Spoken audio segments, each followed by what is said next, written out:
예, 이제 이틀째입니다.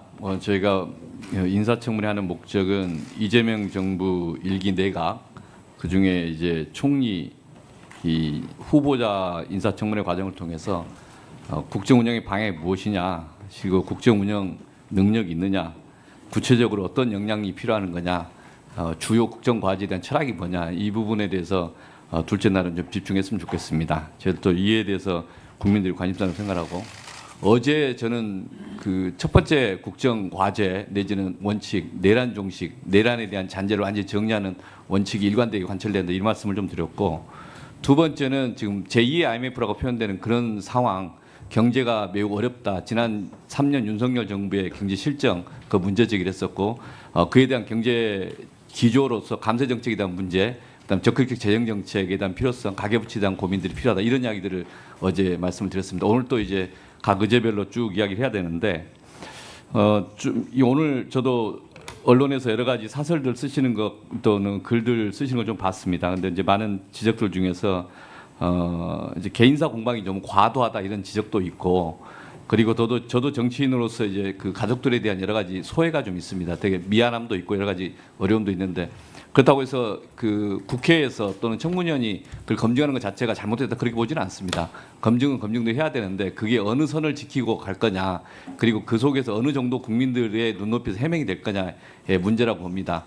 어제 하루 좀 지나면서 여러 가지 소외가 있었을 텐데, 어떻게 그동안에 이제 이 공방하는 과정 속에서의 후보자 입장에서 개인사 공방을 어느 정도까지 정리해야 되는 것이 적절하냐에 대한 한번 소회를 한번 이야기 한번 해주시죠. 예, 후보자. 예. 어제 청문회에 임하면서 이 자리에 청문위원들과 함께 국민 여러분이 계시다 하는 마음으로 설명드리려고 노력을 했습니다. 정책과 신상에 대한 질문이 있으셨는데 최대한도로 설명을 드렸는데, 설명이 부족한 부분이 있었다면 한편으로는 죄송하고 한편으로는 난감합니다. 몇 가지를 조금 정리하는 의미에서 한번 말씀을 드려보겠습니다. 신상과 관련해서 궁금해하시거나 또는 야당 의원님들이 수상한 자금이다 이렇게 표현하시는 대부분은 아주 쉽게 정리하면, 첫째는 저에 대한 표적 사정에서 시작됩니다. 이 문제를 정리하기 위해서 기업과 당시 돈을 제공했던 기업과 검찰, 검사까지도 증언으로 할 수 있게 증인으로 불러주셨으면 했는데 안타깝게도 채택되지 않았습니다. 다행히 윤석열 씨가 포함된 우검회라는 검찰 내의 하나의 조직 같은 것들이 관련돼 있었다 하는 것들이 청문회 시작 후에 나와서 저도 다행스럽게 지켜보고 있습니다.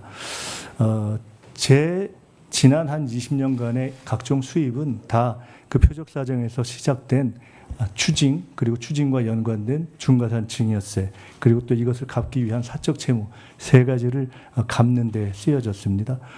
세비와 세비 외 수입으로 추징을 갚았고, 사적 채무를 일으켜서 증여세를 정리했습니다. 또 사적 채무를 일으켜서 마지막 사적 채무를 다시 대출을 통해서 갚았습니다. 축의금, 조의금, 두 권의 출판 기념회 등등이 있었습니다. 사적 채무는 지인들에게 매우 투명하게 빌려서 다 갚았습니다. 세비도 매달 500 내지 700 정도로 해서 아마 국내에서 평균적으로 아주 드물 정도로 추징금을 다 완납을 했습니다.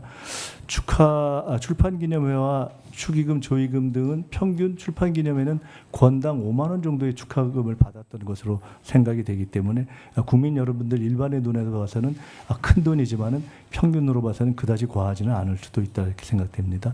장모님에게서 지원을 받지 않았다면 더 좋았겠지만은 저도 이번에 알게 됐는데, 제가 부족한 것 때문에 아내가 장모님으로부터 일정한 지원을 그때그때 받았고, 다행히 이것은 다 계좌를 통해서 받거나 또는 그때그때 카드값이 없어서 돈을 이렇게 빌려서 다시 그 통장에 채워넣는 것이어서 종합하면 사실은 완전하게 다 투명하게 드러나는 지원금입니다. 사실은 이번에 이렇게 되면서 증여세까지를 내고 나니까 우리 전영기 의원님이 제가 다시 2억을 불리려고 그렇게 했는데, 거기서 실제는 정치자금 빼고는 6천 정도 되는 거 아니냐 이렇게 했는데, 증여세까지 내고 나니까 사실은 잔고 제로 상태가 되었습니다. 출판기념회 자료를 내야 되는가? 낼 수도 있죠. 그러나 저는 한편으로는 정치 신인들, 한편으로는 정치 전체에 대한 또 저의 어떤 책임을 생각하지 않을 수가 없었습니다. 야당의 의원들, 야당의 대표들도 출판 기념을 했고 그것을 전혀 재산 공개나 신고에 반영하지 않았다는 지적이 있는 상황에서 제가 임의로 출판 기념회의 비용을 다 공개하는 것이 과연 적당한가에 대한 원칙의 문제를 고민할 수밖에 없었습니다. 결론적으로 저는 내야 할 것은 다 내고 털릴 만큼 털렸다 이렇게 생각을 합니다. 전처 또는 아이들의 독립성과 관련된 문제에 대해서는 더 말씀드리지 않겠습니다. 한 가지만 어제 말씀 중에 제가 마지막에 주진우 의원 부분에 대해서 말씀드린 것은 이미 과정 중에서도 드러났고 그 이전에도 드러났지만 그 이전에 공개된 자료만을 가지고도 몇 해 동안 분산돼서 전혀 한 해에 6억을 모아서 장롱에 쌓아놨다고 볼 수 없는 것이 누구의 눈에나 명백한 돈을 가지고 장롱에 쌓아놓은 것처럼 어떤 분들은 제2의 논두렁시계라고 표현할 수 있는 것을 프레임을 만들어서 계속 지적하시고 그것이 공당인 국민의힘에 의해서 현수막에 붙여지고 있는 상황이어서 청문회의 의미 자체가 무색해지는 것이 아닌가 싶은 걱정이 들어서 이런 방식은 과거에 봤던 정치검사들의 조작에 해당하는 경우에는 모르겠지만 청문회에서 통상적인 국회의원들이 하는 것은 아닌 것 같다. 그래서 이런 것들에 대해서는 적당치가 않다. 이미 저는 수사로 배당되어 있는데 동일한 케이스로 고발된 상대 다른 경우에는 배당도 안 돼 있는 이런 상황으로 저는 보고 있기 때문에 이것이 과연 정당한가라는 데 대한 궁금증이 있었습니다.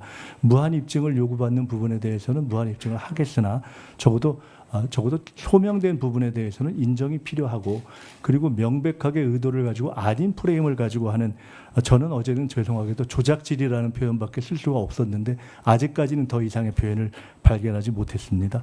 그런 낭패감을 해결하기 위해서 노력하겠고 위원장님께 필요한 자료를 또 말씀 주시면 적절하게 제공하겠다는 말씀을 다시 드립니다.